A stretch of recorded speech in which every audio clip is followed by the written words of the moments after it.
श्रीमद् भगवद गीता के चतुर्थ अध्याय के 20वें श्लोक का विचार आज होना है। 20वें श्लोक का विचार हो गया, 21वें श्लोक का विचार होना है। 21वें श्लोक के अवतरण भाष्य की चर्चा कल हम लोग कर दिए थे। 20वें श्लोक में कर्मादि में अकर्मादि दर्शी लोक संग्रह की चिकीर्षा से या शिष्ट परिग्रह परिजिहीर्षा से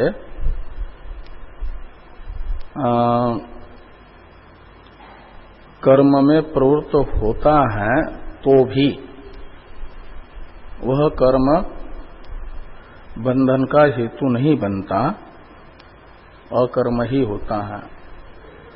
इसे 20वें श्लोक में कहा गया त्यक्त्वा कर्म फला संगम इत्यादि से। कैमुतिक न्याय से 21वें श्लोक में कहा जा रहा है जब लोक संग्रहादि की इच्छा से कर्म में प्रवृत्त होने पर भी कर्मादि में अकर्मादि दर्शन का फल मुक्ति रुकी नहीं, प्रतिबद्ध नहीं हुई, मिली ही मुक्ति प्रवृत्त ज्ञानी को। तो जो शरीर मात्र चलाने के लिए अपेक्षित चेष्टाएं करता हुआ हमेशा अपनी ज्ञान निष्ठा में बना रहता है, ऐसा निवृत्त ज्ञानी, उसे कर्मादि में अकर्मादि दर्शन का फल मोक्ष अवश्य मिलेगा ही। इस विषय में क्या कहना है? ऐसा कैमुतिक न्याय से निवृत्त ज्ञानी का मोक्ष निश्चित है। इसे कहा जा रहा है 21वें श्लोक में। इसलिए 21वें श्लोक के अवतरण में कहा गया था जो 20वें श्लोक के द्वारा उक्त कर्मादि में अकर्मादि दर्शी है, उससे विपरीत दूसरा जो कर्मादि में अकर्मादि दर्शी है दोनों कर्मादि में अकर्मादि दर्शी यानी ब्रह्मज्ञानी विद्वान। लेकिन एक है लोक संग्रह चिकीर्षादि से कर्म में प्रवृत्त, और एक उन लोक संग्रहादि चिकीर्षा से रहित मात्र शरीर की स्थिति उपयोगी व्यापार करते हुए ज्ञान निष्ठा को बनाए रखने वाला, ऐसे दो हैं। तो निवृत्त ज्ञानी में प्रवृत्त ज्ञानी की अपेक्षा वैपरीत्य है। लोक संग्रह चिकीर्षा या शिष्ट परिग्रह शिष्ट विग्रहणा परिजिहीर्षा उसमें नहीं है, यानी शिष्टों के द्वारा की जाने वाली निंदा को छोड़ने की इच्छा ये भी नहीं है। ये वैपरीत्य है प्रवृत्त ज्ञानी की अपेक्षा निवृत्त ज्ञानी में। और मात्र शरीर की स्थिति बनाए रखने के लिए अपेक्षित व्यापार करता हुआ ज्ञाननिष्ठ है, वह मुक्त होता ही है। इसे 21वें श्लोक में कहा जा रहा है। इस अभिप्राय से कहते हैं कि सदृष्टादृष्ट विषय आशीर्विवर्जिततया दृष्टादृष्टार्थे कर्मणि प्रयोजनम अपश्यन ससाधनम कर्म संन्यस्य शरीर यात्रा मात्र चेष्टो यति ही ज्ञाननिष्ठो मुच्यते इति एतम अर्थम दर्शयितुम आह। इस बात को निवृत्त ज्ञानी मुक्त होता ही है, इसे कहने के लिए 21वां श्लोक है। 21वें श्लोक का उच्चारण किया जाए। निराशीरयत चित्तात्मा त्यक्त सर्वपरिग्रह शारीरम केवलम कर्म कुर्वन्नाप्नोति किल्बिषम्। तो निवृत्त ज्ञानी के यहाँ पर 3 विशेषण बताए हैं प्रवृत्त ज्ञानी की अपेक्षा वैलक्षण्य दिखाने के लिए।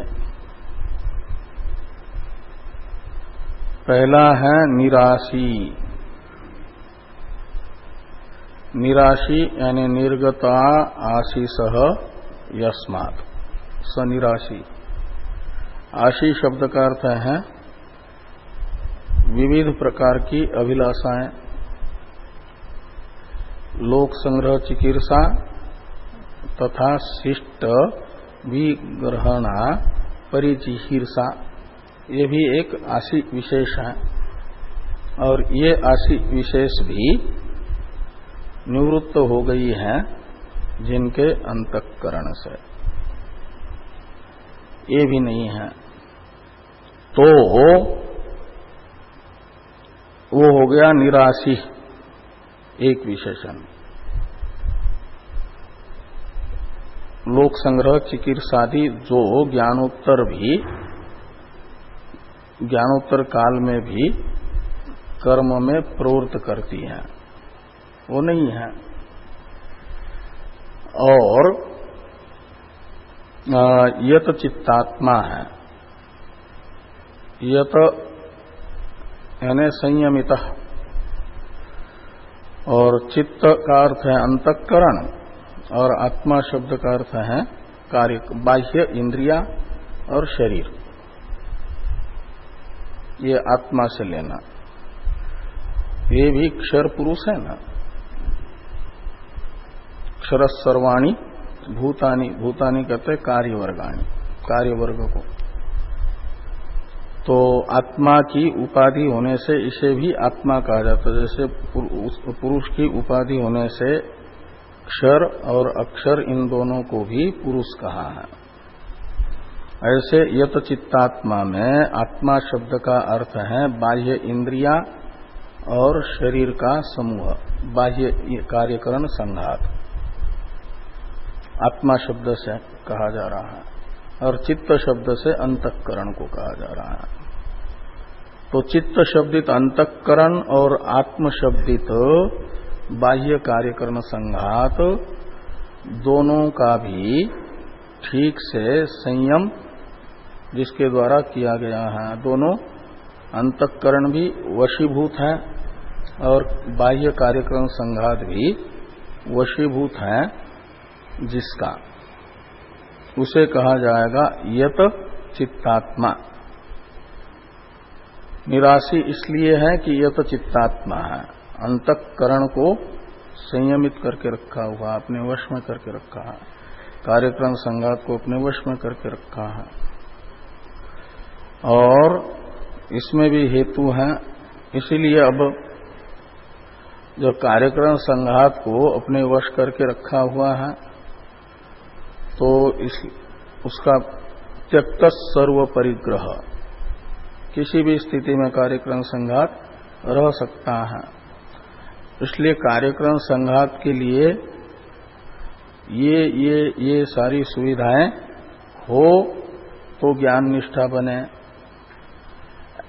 ऐसा जिस व्यक्ति को लगता है वह तो यत चित्तात्मा नहीं है। और जो प्रारब्ध के अनुसार प्राप्त होने वाली हरेक परिस्थिति में अपने कार्यक्रम संघात को और अपने मन को ज्ञान निष्ठा से बहिर्मुख होने नहीं देता, ज्ञान निष्ठा के अनुकूल ही रखता है। बाह्य परिस्थितियों से ज्ञान निष्ठा के अनुकूल रहने में किसी भी प्रकार से दिक्कत महसूस नहीं करता, जिसका कार्यक्रम संघात और मन,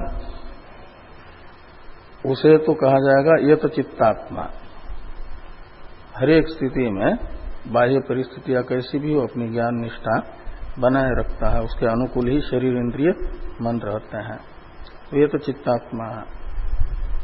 तो इसलिए फिर शरीर को, इंद्रियों को ज्ञान निष्ठा के अनुकूल रखने के लिए बाह्य वस्तुओं का परिग्रह करने की उसे आवश्यकता नहीं है। हर परिस्थिति में ऐसा ही शरीर इंद्रिय मन को अभ्यास में रखा है, ज्ञान निष्ठा के अनुकूल रखने का ही, रहने का ही।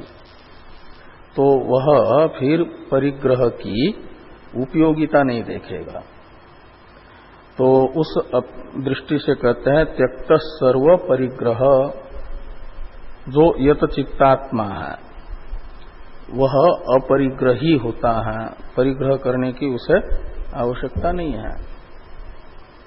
तो त्यक्त सर्व परिग्रह हो गया, तो शरीर स्थिति कैसे होगी? तो इसलिए कहा कि शरीर स्थिति मात्र व्यापार तो कर रहा है, त्यक्त सर्व परिग्रह तो है, तो भी यदृच्छा लाभ जो होता है शरीर स्थिति के लिए आवश्यक वस्तुओं का लाभ अनायास, उसी से शरीर की स्थिति बनाता है। उसके लिए आवश्यक जो शरीर मन बुद्धि का व्यापार है उतना मात्र करता है। तो उसके लिए कहते हैं कि शारीरम केवलम कर्म कुर्वन, ये चौथा विशेषण है। एक विशेषण हुआ निराशी, दूसरा हुआ यत चित्तात्मा, तीसरा हुआ त्यक्त सर्व परिग्रह। इन पूर्वार्ध में बताए गए तीन विशेषताओं से युक्त होकर के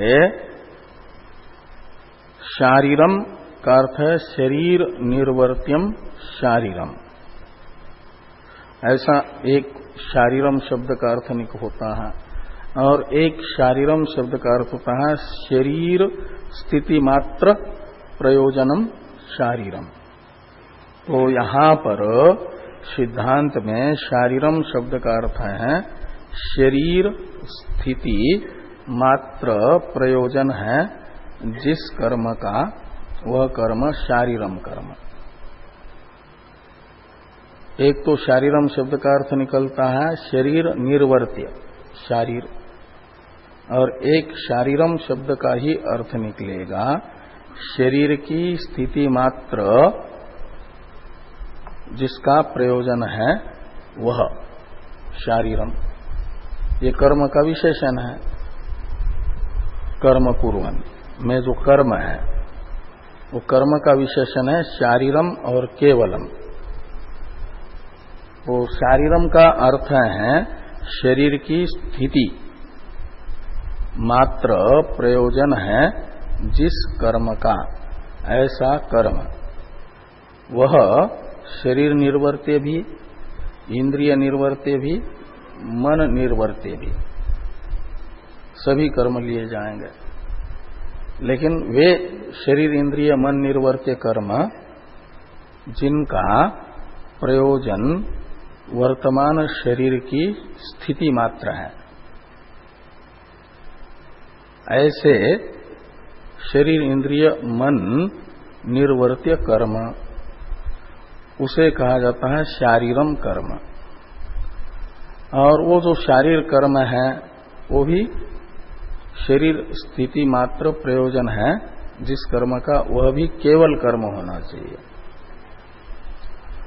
तो केवल शब्द का अर्थ है अहम करोमि इस अभिमान से रहित। ये केवलम का अर्थ भाष्कर भगवान निकालेंगे।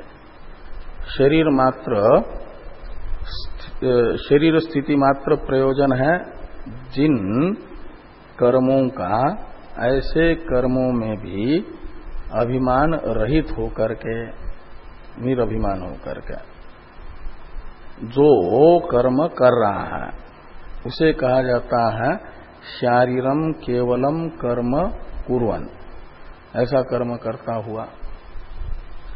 किल्बिषम न आपनोति, तो किल्बिषम है संसार, कष्ट, कष्ट है संसार में, इसलिए किल्बिषम यानी कष्ट मात्र जहां भोगा जाता है ऐसा संसार वह प्राप्त नहीं करता, यानी जन्मांतर को प्राप्त नहीं करता, उसका जन्म नहीं होता, मुक्त हो जाता है वो। हाँ, तो लेकिन ऐसा है कि संस्कार पड़ते हैं साधना करते समय, जैसी जैसी साधना की जो जिन जिन परिस्थितियों में कार्यक्रम संघात को रखा वैसा ही वैसा रहने का अभ्यास चित्त का बन जाता है, शरीर का बन जाता है, इंद्रियों का बन जाता है। तो प्रवृत्त ज्ञानी जो होता है साधना काल में प्रवृत्त्यात्मक प्रवृत्ति में रह करके साधना की है, अनुकूलता में रह करके साधना की है, तो अनुकूलता का ही शरीर इंद्रिय मन बुद्धि के बाह्य अनुकूल परिस्थितियों का ही उनको अभ्यास होता है, वैसा ही संस्कार पड़ता है। और ज्ञान होने के बाद संस्कार के अनुसार वो प्रवृत्ति होती है, संस्कार के अनुसार कार्यक्रम संघात की स्थिति भी चलती है। तो अज्ञान अवस्था में बाह्य जिन जिन परिस्थितियों के रहने पर ही ज्ञान निष्ठा का अभ्यास हो चुका है, तो ज्ञानोत्तर काल में भी वह पूर्व वाला जो अभ्यास है वैसी परिस्थिति की अपेक्षा करेगा। अपेक्षा का मतलब वो कोई नई अपेक्षा नहीं है, संस्कार ही वैसा है। और निवृत्त ज्ञानी का साधना काल में ही वैसी साधना थी, तो वैसा ही संस्कार बना हुआ है, इसलिए ज्ञानोत्तर काल में भी वैसा ही रहेगा। वो ज्ञानोत्तर काल में ज्ञान में कोई अंतर नहीं, ज्ञान के फल में कोई अंतर नहीं, लेकिन ज्ञानी के जो जीवन में अंतर दिखता है वो जीवन में अंतर का प्रयोजक है कि साधना काल में कैसी साधना की है, कैसी स्थितियों में रह करके साधना की, वैसी स्थिति का अभ्यास बन जाता है और वैसा ही फिर संस्कार बन जाता है। तो उसी संस्कार के अनुसार ज्ञानोत्तर काल में वो ज्ञानी के जीवन में विचित्रताएं दिखती है। ये है साधक अवस्था से ही निवृत्त, इसलिए ज्ञान उत्तर काल में भी निवृत्ति ही रहेगी, निवृत्ति के ही संस्कार होने से। उसमें प्रवृत्ति के संस्कार है तो प्रवृत्ति रहेगी। तो शारीरम केवलम कर्म कुर्वन् किल्बिषम नाप्नोति, तो किल्बिषम है संसार, वह प्राप्त नहीं करता, मुक्त हो जाता है। किल्बिषम नाप्नोति का अर्थ जन्मांतर नहीं होगा, मुक्त होगा। तो निवृत्त ज्ञानी निश्चित ही मुक्त होता है, ये कैमुतिक न्याय से कहा। इस श्लोक का भाष्य है, इस श्लोकस्थ प्रथम पद का अर्थ करते भाष्यकार भगवान, निराशी ही ये प्रतिग्रहण है व्याख्या पद का, और इसमें समास है तो समास का विग्रह करके बताया, निर्गता आशीषो यस्मात् स निराशी। निर्गत यानी निकल गई है, आशीष यानी अनेकों प्रकार की अभिलाषाएं, अभिलाषा विशेष, जिससे वह है निराशी, और साधना काल में ही हमेशा अपेक्षा रहित रहने का अभ्यास किया है। वैसा ही ज्ञानोत्तर काल में भी संस्कार है, इसलिए वो है निराशी ज्ञानी। ये सब विशेषताएं जो विशेषणों से बताई गई है, साधक अवस्था में ऐसा रहा, इसलिए ज्ञानोत्तर काल में भी वैसा ही है, वैसा ही संस्कार है। तो अब यत चित्तात्मा, इस पद की व्याख्या कर रहे हैं। तो यत चित्तात्मा, इसमें चित्त शब्द का अर्थ करते हैं चित्तम अंतःकरणम। चित्त है अंतःकरण, मन, और आत्मा शब्द का अर्थ है आत्मा बाह्य कार्यकरण संघात। तो बाह्य करण यानी इंद्रिया और शरीर, इनका जो समूह है वह है आत्मा शब्द का अर्थ, बाह्य कार्यक्रम संघात।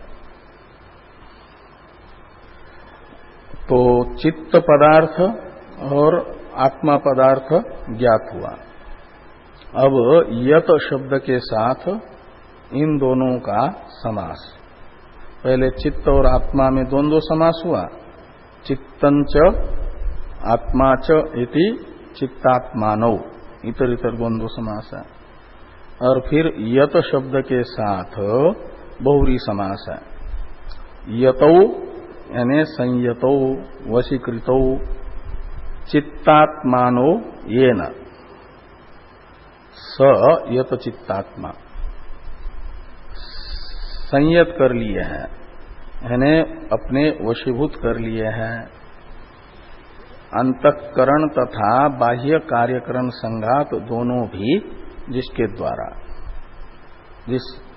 वह है यत चित्तात्मा। ये साधक अवस्था में ही ऐसा ही मन को रखा और बाह्य इंद्रियों को भी रखा और शरीर को भी रखा, तो वैसा ही संस्कार बना, इसलिए ये तो चित्तात्मा। त्यक्त सर्व परिग्रह, इसका अर्थ कर रहे हैं कि त्यक्त सर्व परिग्रहो येन, स त्यक्त सर्व परिग्रह। तो शरीर इंद्रिय को ज्ञान निष्ठा के अनुकूल बनाए रखने के लिए मात्र बाह्य वस्तुओं का परिग्रह करके रखना पड़ता है। तो जिनको जिसकी ज्ञान इंद्रिय, जिसकी बाह्य इंद्रियां, शरीर और मन बाहरी परिस्थितियों से प्रभावित नहीं होते, ज्ञान निष्ठा के अनुकूल ही रहते हैं, बाहरी परिस्थिति किसी भी प्रकार की हो, तो उसे एक निश्चित परिस्थिति को बनाए रखने के लिए अपेक्षित वस्तुओं का संग्रह करने की आवश्यकता नहीं है। इसलिए कहते हैं त्यक्त सर्व परिग्रह। तो त्यक्त सर्व परिग्रहो येन, स त्यक्त सर्व परिग्रह। जनक जी के ज्ञान में अहम ब्रह्मास्मित्याकारक और सुखदेव जी के ज्ञान में कोई अंतर नहीं, दोनों का एक जैसा ज्ञान है। लेकिन जनक जी को कहे सुखदेव जैसे जंगल में घूमते हैं अवधूत होकर के, ऐसे घूमो, तो उनको तो ज्ञान में कोई अंतर नहीं, उनको यह निश्चय है कि मैं निर्विकार चेतन हूं। लेकिन कार्यक्रम संघात को उनके वही राजा को अपेक्षित मुकुट भी चाहिए, गद्दी भी चाहिए और सब चाहिए, वो ऐसा ही अभ्यास शुरू का है। और सुखदेव को ये सब कुछ नहीं है, और सुखदेव को वहां पर बिठाएंगे तो वो कठिन लगेगा, तो जैसा अभ्यास है, कार्यक्रम संघात का अभ्यास होगा ना हर एक व्यक्ति का, रुचि नाम वैचित्र्या ऋजु कुटिल नाना पथजुश्याम, तो वैसा ही ये कर रहे हैं कि त्यक्त सर्व परिग्रहो,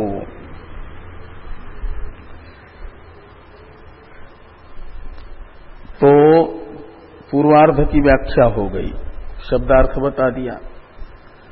उत्तरार्ध में जो एक विशेषण है शारीरम केवलम कर्म कुर्वन, ये 4 पदों से एक विशेषण बताया जा रहा है।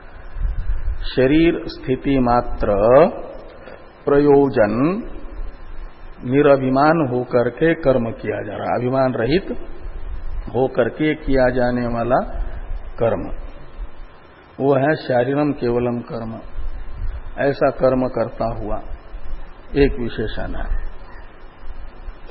तो शारीरम पद की व्याख्या है शरीर स्थिति मात्र प्रयोजनम शारीरम। ये शारीरम में शरीर शब्द से जो अण प्रत्यय हुआ वह तस्सेदम सूत्र से हुआ, और उसका अर्थ है कि शरीर की स्थिति मात्र फल है जिस कर्म का, ऐसा कर्म शारीरम कर्म कहलाएगा। और शरीर स्थिति मात्र प्रयोजनम में मात्र पद है, और उस मात्र पद से अलग एक केवल पद भी मूल में है। तो जब शारीरम पद से ही मात्रम केवल का पर्यायवाचक जो मात्र है वह शारीर पद के अर्थ में ही निविष्ट है, तो अलग से केवल शब्द का प्रयोग करेंगे तो पुनरुक्ति जैसी होगी मात्र पद के साथ। केवल पद की पुनरुक्ति को टालने के लिए केवलम पद का अर्थ वशकर भगवान करते हैं कि तत्रापि अभिमान वर्जितम, यहां वर्धितम लिखा है, अभिमान वर्धितम नहीं वर्जितम होना चाहिए। वर्धितम का तो अर्थ हो जाएगा अभिमान को बढ़ा करके, उल्टा ही अर्थ निकलेगा ना। वो ध है, ध छपा है, वो ज होना चाहिए, उसमें ज है कि ध है? हाँ, इसमें ध छपा है। तत्र अपि अभिमान वर्जितम, ऐसा होना चाहिए, अभिमान रहित है ऐसा जो कर्म,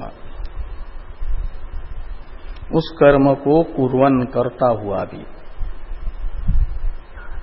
न आपनोति यानी न प्राप्नोति किल्बिषम, यानी अनिष्ट रूपम पापम धर्मंच, तो अनिष्ट रूप पाप तथा धर्म यानी पुण्य भी प्राप्त नहीं करता। यानी उसके शरीर की स्थिति मात्र प्रयोजन है जिन कर्मों का, ऐसे कर्मों का अभिमान रहित होकर के अनुष्ठान करते समय वह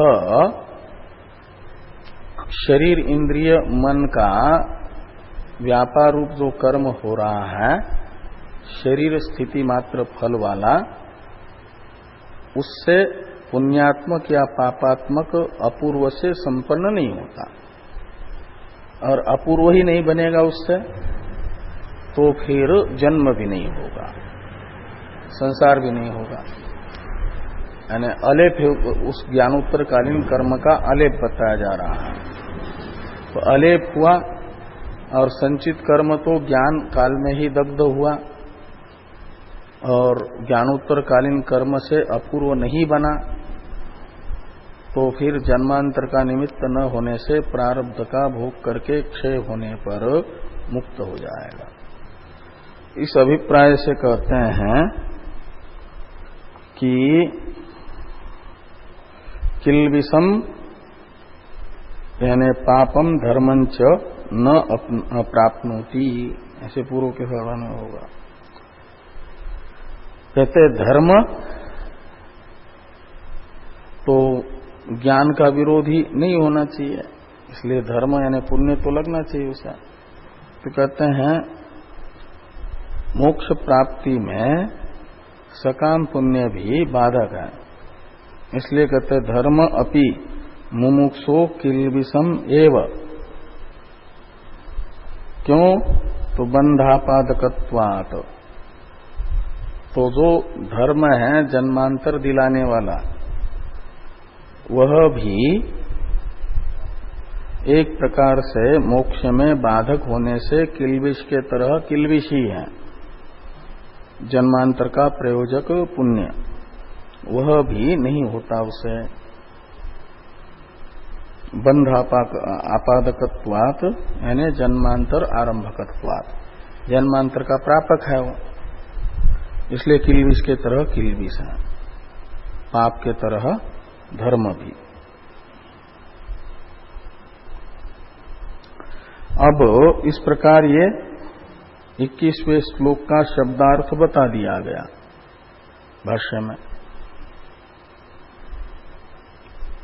जो शारीरम केवलम कर्म, यहां पर शारीरम पद है, इसकी दो प्रकार से व्युत्पत्ति होगी। एक शरीर स्थिति मात्र प्रयोजनम कर्म शारीरम कर्म कहलाएगा, और दूसरा शरीर निर्वर्त्यम कर्म शारीरम कर्म कहलाएगा। तो यहां शारीरम पद का अर्थ क्या लेना है? शरीर स्थिति मात्र प्रयोजनम शारीरम, ये व्युत्पत्ति उचित है, या शरीर निर्वर्त्यम शारीरम, यह व्युत्पत्ति उचित है? ये विकल्प करके बताया जा रहा है कि शरीर स्थिति मात्र प्रयोजनम शारीरम, यह व्युत्पत्ति ही शारीर पद की उचित है। शरीर निर्वर्त्यम शारीरम, यह व्युत्पत्ति यहां पर उचित नहीं है। इसके लिए ये प्रश्न प्रतिवचनात्मक भाष्य आगे आ रहा है।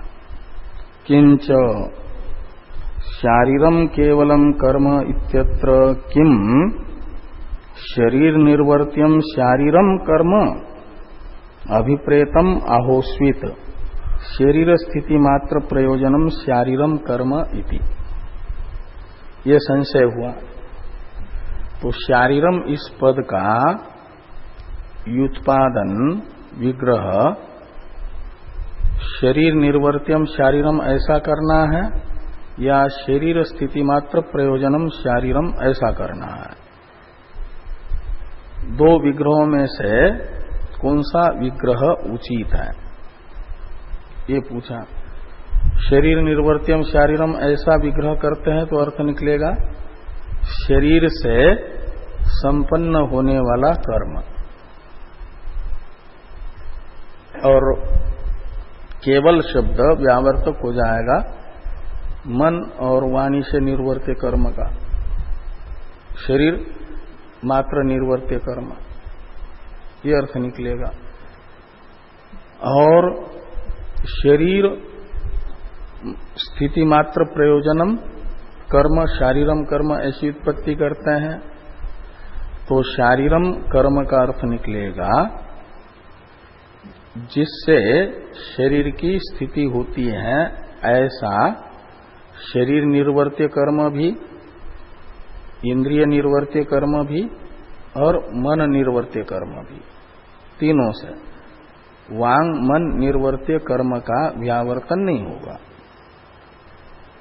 जिससे शरीर की स्थिति संपन्न हो ऐसा कर्म, शरीर स्थिति अनुकूल कर्म, वो चाहे शरीर निर्वर्त्य हो, इंद्रिय निर्वर्त्य हो या मनोनिर्वर्त्य हो, सभी कर्म शरीर इंद्रिय मन निर्वर्त्य शारीर कर्म कहलाएंगे। तो यहां शारीरम इस पद से कौन सा अर्थ लेना है, ये संशय हुआ। तो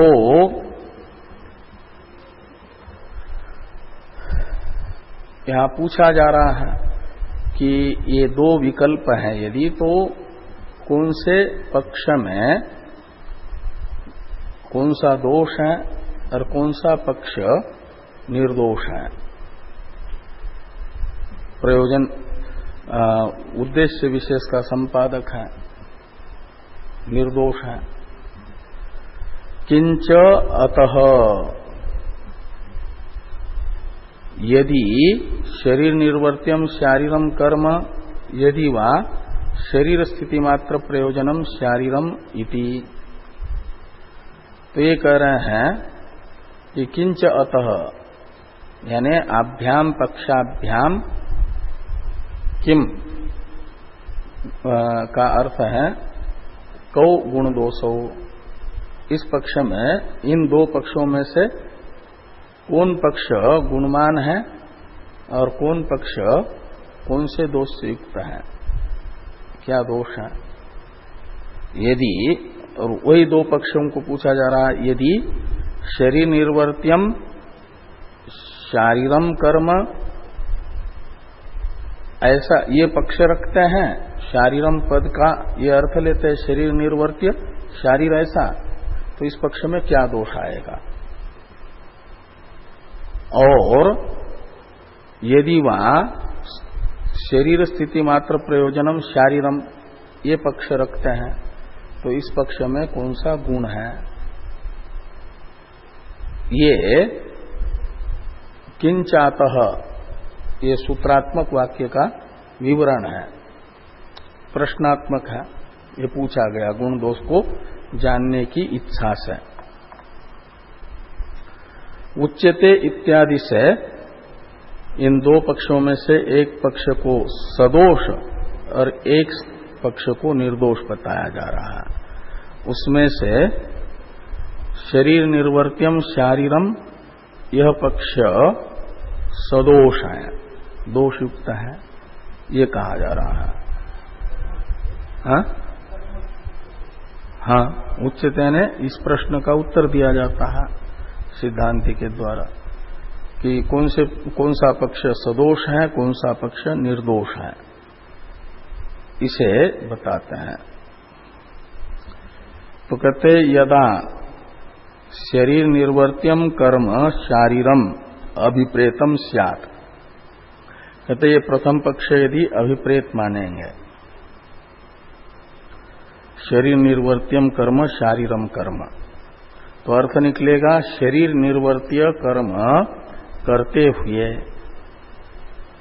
किल्बिषम नाप्नोति, यानी संसार को प्राप्त नहीं होता। और अर्थ निकलेगा फिर मनोनिर्वर्त्य और इंद्रिय निर्वर्त्य कर्म करते हुए वो किल्बिष को प्राप्त करेगा। शरीर निर्वर्त्य मात्र कर्म करता हुआ किल्बिष को प्राप्त नहीं होगा, यह अर्थ निकलेगा। और उसमें भी फिर शरीर निर्वर्त्य आगे बता रहे हैं दो विकल्प, तो शरीर निर्वर्त्य व्यापार में भी दो प्रकार के व्यापार है ना, एक शास्त्र निषिद्ध व्यापार, एक शास्त्र सम्मत व्यापार। तो शरीर निर्वर्त्य दोनों प्रकार का व्यापार, शास्त्र निषिद्ध व्यापार करेगा तब भी किल्बिष नहीं होगा। ऐसा यदि कहेंगे तो शास्त्र निषिद्ध व्यापार शरीर से करता हुआ जो उसका फल बताया गया है किल्बिष, वह नहीं प्राप्त करता, ये कहना तो शास्त्र विरुद्ध हो जाएगा, प्रतिषिद्ध शास्त्र का विरोध हो जाएगा। वो प्रतिषिद्ध शास्त्र प्रतिषिद्ध कर्म का फल किल्बिष की प्राप्ति बताता है, उसका विरोध होगा। और शरीर निर्वर्त्य शास्त्रीय व्यापार करता हुआ भी किल्बिष प्राप्त नहीं करता है, ये कहेंगे तो अप्राप्त प्रतिषेध होगा, कहीं किल्बिष की प्राप्ति तो बता ही नहीं, और उसका निषेध तो अप्राप्त का निषेध ये दोष माना जाता है, ये दोष आएगा। यही सारा विवरण कर रहे हैं।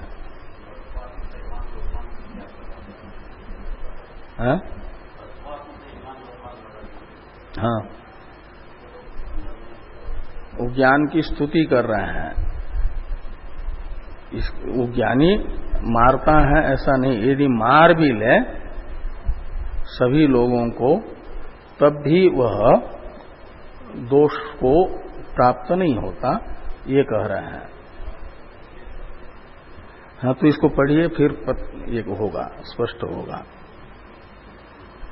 तो यदा शरीर निर्वर्त्यम कर्म शारीरम अभिप्रेतम स्यात् तदा दृष्टादृष्ट प्रयोजनम कर्म प्रतिषिद्धम अपि शरीरेण कुर्वन् न आपनोति किल्बिषम इति ब्रुवतो विरुद्धाभिधानम प्रसज्जेत। तो जो दृष्टादृष्ट फल वाला प्रतिषिद्ध कर्म है वह भी शरीर निर्वर्त्य कर्म करता हुआ किल्बिष को प्राप्त नहीं करता है, ऐसा यदि कहा जाएगा तो विरुद्धाभिधानम प्रसज्जेत, विरुद्ध कथन हो जाएगा। यानी पहले तो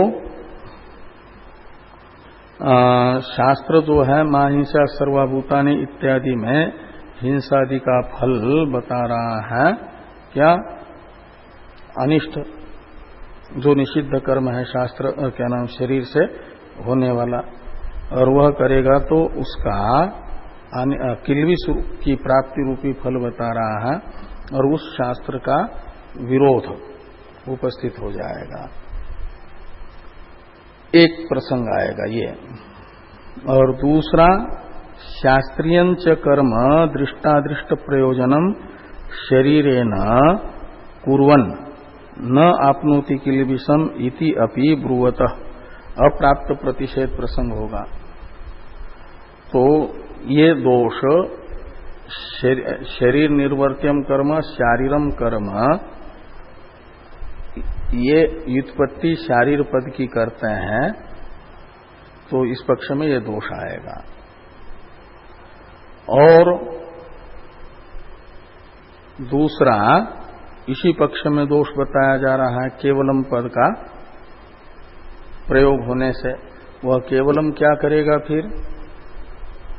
तो शारीरम कर्म कुर्वन् इति विशेषणात् केवल शब्द प्रयोगाच्च वांग मनस निर्वर्त्यम कर्म विधि प्रतिषेध विषयम धर्माधर्म शब्दवाच्यम कुर्वन् प्राप्नोति किल्बिषम इति उक्तम स्यात्। तो शारीरम पद का अर्थ शरीर निर्वर्त्य कर्म ऐसा करेंगे, और फिर उस कर्म का केवलम विशेषण लगेगा, तो ये केवलम पद व्यावर्त्य किसका बनेगा? शरीर निर्वर्त्य कर्म से अतिरिक्त कर्म का।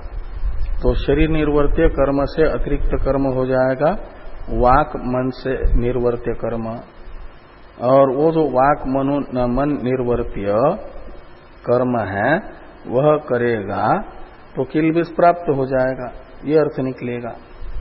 तो किल्बिष, और उसमें भी फिर वांग और मन से निर्वर्त्य शास्त्र विहित कर्म करेगा तब भी किल्बिष, और शास्त्र प्रतिषिद्ध कर्म करेगा तब भी किल्बिष प्राप्त करेगा। तो ये इस पक्ष में शास्त्र निषिद्ध मनोवाक निर्वर्त्य कर्म करने से किल्बिष प्राप्त करता है, किल्बिष प्राप्त नहीं करता है, ये कहने से वो प्रतिषिद्ध शास्त्र का विरोध। और शास्त्र विहित मनोवाक निर्वर्त्य कर्म करते हुए भी किल्बिष को प्राप्त नहीं करता, ये कहने से एक प्रकार से वो अनुवाद मात्र हो जाएगा, क्योंकि पुण्य कर्म का फल तो किल्बिष प्राप्ति होता ही नहीं है। तो ये किसी अपूर्व अर्थ का ज्ञापक न बन करके अर्थवाद मात्र हो जाएगा, ये दोष आता है। इस अभिप्राय से कहा कि शारीरम कर्म कुर्वन् इति विशेषणात् केवल शब्द प्रयोगाच्च वांग मनस निर्वर्त्यम कर्म विधि प्रतिषेध विषयम धर्माधर्म शब्दवाच्यम कुर्वन् प्राप्नोति किल्बिषम इति उक्तम स्यात्। तो तत्र अपि वांग मनसाभ्याम विहित अनुष्ठान पक्षे किल्बिष प्राप्ति वचनम विरुद्धम आपद्येत। शास्त्रविहित कर्म करते हुए किल्बिष को प्राप्त करता है ये मानेंगे तो विरोध होगा। और प्रतिषिद्ध सेवा पक्षे अपि भूतार्थ अनुवाद मात्रम अनर्थकम स्यात्, तो ये अनर्थक हो जाएगा। इस अभिप्राय से कह रहे हैं कि शरीर निर्वर्त्यम शारीरम, ये जो व्युत्पत्ति है ये दोषवान है। इस पक्ष में ये दोष बताया, यदा से लेकर के अनर्थकम स्यात् यहां तक के ग्रंथ से। इसलिए शारीरम पद की व्युत्पत्ति ऐसी करनी चाहिए कि शरीर स्थिति मात्र प्रयोजनम शारीरम, ये पक्ष निर्दोष है। इसे कह रहे हैं यदा तू शरीर स्थिति मात्र प्रयोजनम शारीरम कर्म अभिप्रेतम भवेत् तदा दृष्टादृष्ट प्रयोजनम कर्म विधि प्रतिषेध गम्यम शरीर वांग मनस निर्वर्त्यम अन्यत अकुर्वन् तई एव शरीरादिभिः शरीर स्थिति मात्र प्रयोजनम केवल शब्द प्रयोगात अहं करोमि इति अभिमान वर्जितः शरीरादि चेष्टा मात्रम लोक दृष्टिया कुर्वन् न आपनोति किल्बिषम, ये गुण सिद्ध होगा। तो शरीर स्थिति मात्र प्रयोजनम शारीरम कर्म, ऐसा पक्ष अभिप्रेत मानेंगे। शारीर पद की उत्पत्ति इसी को उचित मानेंगे। तब क्या होगा कि दृष्टादृष्ट फल वाला जो कर्म है विधि प्रतिषेध गम्य, वह शरीर इंद्रिय मन के द्वारा निर्वर्त्य और अन्यत शरीर वांग मनस निर्वर्त्यम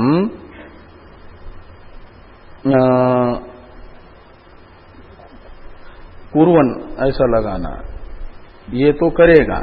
और अन्यत अकुर्वन, तो शरीर क्या नाम अन्यत से लेना जो शरीर स्थिति मात्र प्रयोजन वाला नहीं है, अपितु शरीर स्थिति प्रयोजन से अतिरिक्त प्रयोजन जिसका है वह नहीं कर रहा है, वो अन्य शब्द से वो लेना। और तई एव शरीरादि भी शरीर स्थिति मात्र प्रयोजनम केवल शब्द प्रयोगात अहम करोमि इति अभिमान वर्जिता, और केवल शब्द का प्रयोग होने से अभिमान रहित होकर के शरीर स्थिति मात्र प्रयोजन वाला शरीर इंद्रिय मन से निर्वर्त्य कर्म कर रहा है, शरीर आदि चेष्टा मात्रम लोक दृष्टिया कुर्वन। तत्वज्ञ के दृष्टि में तो उस समय भी अकर्ता ही है, लेकिन लोक दृष्टिया कुर्वन, लोगों की दृष्टि में जो कार्यक्रम संघात का व्यापार हो रहा है वह उस कार्यक्रम संघात में रहने वाले का ही व्यापार है। इसलिए लोक दृष्टिया कुर्वन न आपनोति किल्बिषम, तो किल्बिष को प्राप्त नहीं करता, यानी अपूर्व नहीं बनता, उसका लेप नहीं होता, कर्म लेप नहीं होता। एवं भूतस्य पाप शब्द वाच्य किल्बिष प्राप्ति असंभवात् किल्बिषम संसारम न आपनोति, तो किल्बिष शब्दित जो संसार है वह प्राप्त नहीं करता, यानी उसका जन्म नहीं होता। निमित्ता भावात, जन्म का निमित्त है कर्म, संचित कर्म ज्ञान से निवृत्त हुआ और ज्ञानोत्तरकालीन कर्म का आलेप हुआ, तो कोई जन्मांतर का निमित्त न होने से जन्मांतर नहीं होता है। ऐसा क्यों हुआ? तो कहते हैं ज्ञानाग्नि दग्ध सर्वकर्मत्वात् अप्रतिबंधेन मुच्यते एव इति। तो ज्ञानाग्नि दग्ध सर्वकर्मत्व है, उसमें ज्ञानाग्नि में ज्ञान का अर्थ है कर्मादि में अकर्मादि दर्शन, वही अग्नि के तरह अग्नि है, और उससे जो शरीर इंद्रिय मन के द्वारा निर्वर्त्य शरीर स्थिति मात्र प्रयोजनक व्यापार है वे दग्ध हो गए हैं, का मतलब निर्बीज हो गए हैं। तो निर्बीज होने के कारण वो संसार को प्राप्त नहीं करेगा, मुक्त ही होगा।